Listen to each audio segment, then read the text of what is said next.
নমস্কার বন্ধুরা, আজ করছি সবজি দিয়ে পাতলা করে মাছের ঝোল। কালকে একটু মাছ ছিল, ওই মাছটা দিয়ে করব পাতলা করে ঝোল। আর এদিকে করছি করলা ভাজা। তো রান্নাটা দেখতে থাকো। করলা ভাজাগুলো ভেজে নিচ্ছি, এটা ভাজা উঠাই নিচ্ছি। এখন ঝোলটা করব। কড়াই তেল দিচ্ছি, শুকনো লঙ্কা ফোড়ন দিলাম, কালো জিরা দেবো। সবজির ঝোলে কালো জিরা ফোড়নটাই ভাজলাম।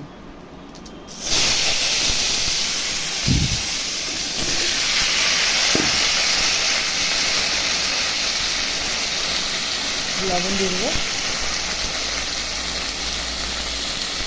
হলুদ দিয়ে দেবো। সবজিটা এখন ভালো করে একটু ভাজা ভাজা করবো। নাড়াচাড়া করে দিলাম। একটু ঢাকা দিয়ে দেবো, তাহলে সবজিগুলো ভালো সেদ্ধ হবে।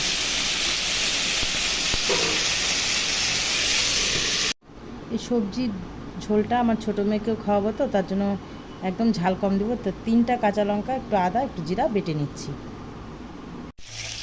সবজিটা দেখো ভাজা ভাজা হয়ে গেছে। আর এদিকে ওই যে মশলাটা বেটে নিয়েছি, আদা জিরা লঙ্কা, তো দিয়ে দিচ্ছি। আর একটু একটু ভাজা ভাজা করবো, তারপরে ঝোল দেবো।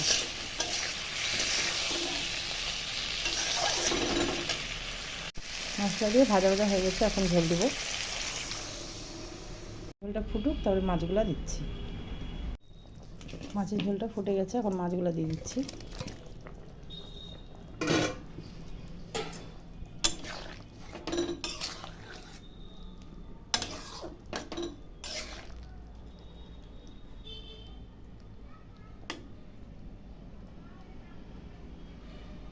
একটু পরে নামিয়ে দেবো।